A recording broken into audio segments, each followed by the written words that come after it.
আসসালামু আলাইকুম। আজকে আমি ছোট বড় সকলের পছন্দের বিকেলের একটি নাস্তার রেসিপি করে দেখাবো। এর জন্য একটা প্যানে নিয়ে নিলাম চিকেন ব্রেস্ট, এর সাথে অ্যাড করব স্বাদ অনুযায়ী লবণ, এলাচ, দারচিনি, লং, দিয়ে দিব আদা রসুনের পেস্ট 1 টেবিল চামচ, আর দিয়ে দিব সিদ্ধ হওয়ার জন্য প্রয়োজন অনুযায়ী পানি। এরপর আমি ঢাকনা দিয়ে ঢেকে অপেক্ষা করব গোশতটা সিদ্ধ হয়ে আসা পর্যন্ত।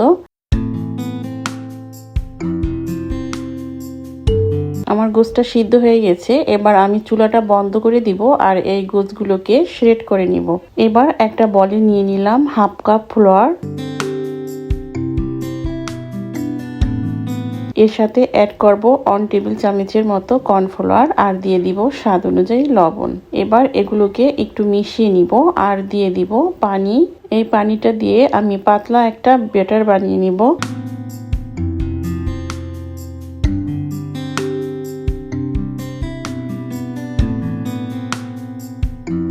হয়ে গেল আমার ব্যাটারটা বানানো। এবার এটাকে এক সাইডে রেখে দিব। এখানে আমি কিছু রুটি নিয়েছি আর এই রুটিগুলোকে আমি ভাপ দিয়ে নিব, আর এটাকে আমি ঢাকনা দিয়ে ঢেকে দিব। এরপরে আমি বলে দিব কেন আমি এটাকে ভাপ দিলাম। এরপর একটা বলে নিয়ে নিব 4টা সিদ্ধ আলু। এই আলুগুলোকে আমি একটু ভেঙে নিব।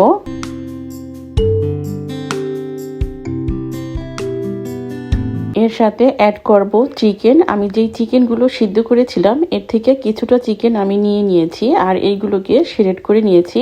দিয়ে দিলাম পেঁয়াজ কুচি, মরিচ কুচি, দিয়ে দিব গাজর কুচি, দিয়ে দিব ক্যাপসিকাম কুচি,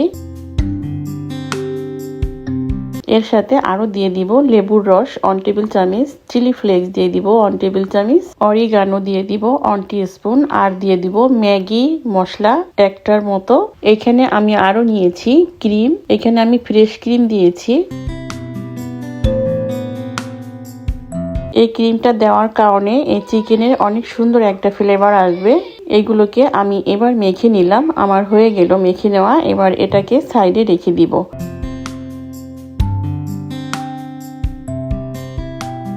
আমি যে রুটিগুলো ভাপ দিয়েছিলাম সেইগুলো এবার নামিয়ে নিলাম। এই রুটিগুলো ভাপ দেওয়ার কারণ হচ্ছে আমি এখন এই রুটিগুলোকে বেলে নিব।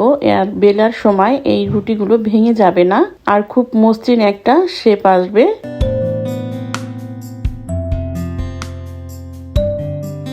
দেখুন কতটা মসৃণ লাগছে। এবার এই সাইডগুলোকে আমি কেটে নিব।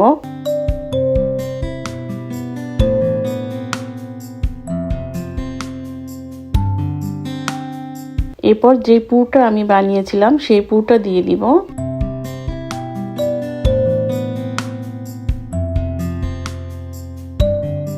এরপর এটাকে আমি মুড়িয়ে নিব আর ছিল করার জন্য আমি আটার যে ব্যাটারটা বানিয়েছিলাম সেই ব্যাটারটা দিয়ে দিলাম।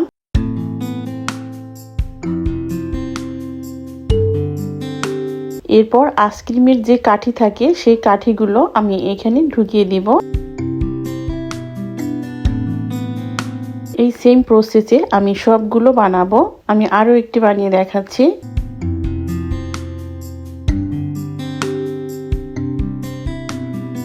এবার এটাকে মুড়িয়ে নিলাম।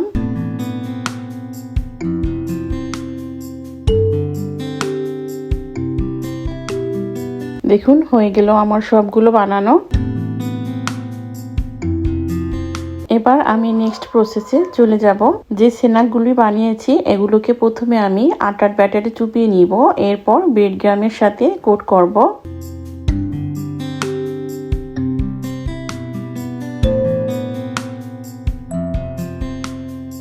হয়ে গেল কোট করা। আমি আরো একটি করে দেখাচ্ছি।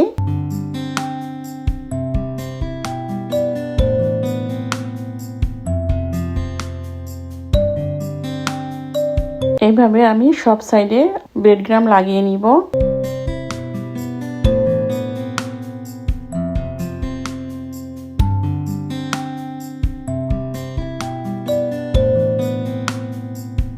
হয়ে গেল আমার সবগুলো কোট করা। এবার এগুলোকে আমি ভেজে নিব। একটা প্যানে তেল দিয়ে তেলটা গরম হয়ে আসলেই আমি স্ন্যাক্সগুলো দিয়ে দিব। আর এই সময় চুলার হিটটা মিডিয়াম টু লো করে রাখবো। এইভাবে উল্টে পাল্টে আমি সবগুলো স্ন্যাক্স ভেজে নিব।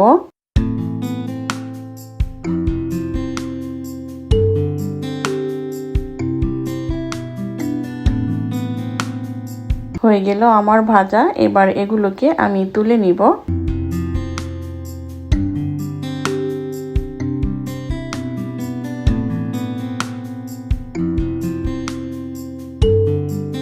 এইভাবে বাকি স্ন্যাক্সগুলো আমি ভেজে নিব।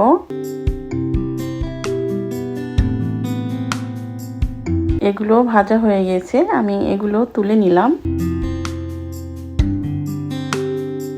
দেখুন দেখতে কতটা ইয়ামি হয়েছে। হয়ে গেল আমার বিকেলের আড্ডায় পারফেক্ট স্ন্যাক্স রেসিপি। আজকে এ পর্যন্তই, ফিরে আসবো আবার নতুন কোনো রেসিপি নিয়ে ইনশাল্লাহ।